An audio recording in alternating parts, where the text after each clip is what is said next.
কেটে মাংস রূপে বিদেশি রপ্তানি করা হয় এবং কোটি কোটি টাকা তাকে পৃথিবীতে 197টি দেশের মধ্যে কেবলমাত্র ভারতবর্ষ এমন একটা দেশ যে দেশের শুভবুদ্ধি সম্পন্ন কিছু মানুষের মা হচ্ছে গরু।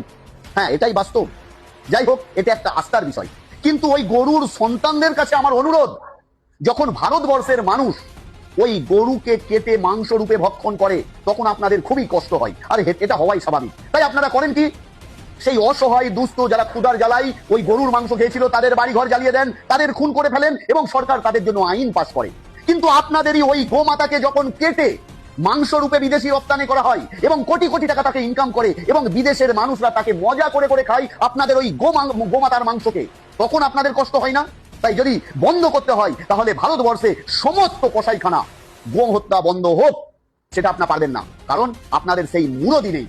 আপনারা কেবলমাত্র ওই গরিব অসহায় মানুষগুলোর উপর অত্যাচার করতে পারেন। আসলে আপনারা গোমাতার প্রকৃত সন্তান নন, আপনারা ভণ্ড সন্তান।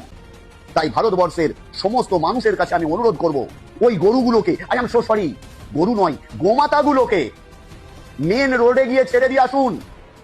তাদের দেখাশোনা করার জন্য ওই গোমাতার নির্বোধ সন্তানরা রয়েছে, তারা তাদের পালন পোষণ করবে। তাছাড়া আর কোনো রাস্তা নেই ওই অন্ধ ভক্তদের শিক্ষা দেওয়ার জন্য। তাই এই ভিডিওকে আপনারা বেশি বেশি করে শেয়ার করুন। শেয়ার করলে জেলের ভয় করবেন না, কারণ শেয়ার করলে জেল হয় না। আর আমার এই পেজকে বেশি বেশি করে ফলো করবেন, কারণ আমার আগামী কাল একটা ভিডিও আসছে। রাস্তা কেবলমাত্র যানবাহন চলার জন্য, ইবাদতের জন্য নয়, কিন্তু সকল ধর্মের জন্য এই আইন লাগু হওয়া দরকার। সকলে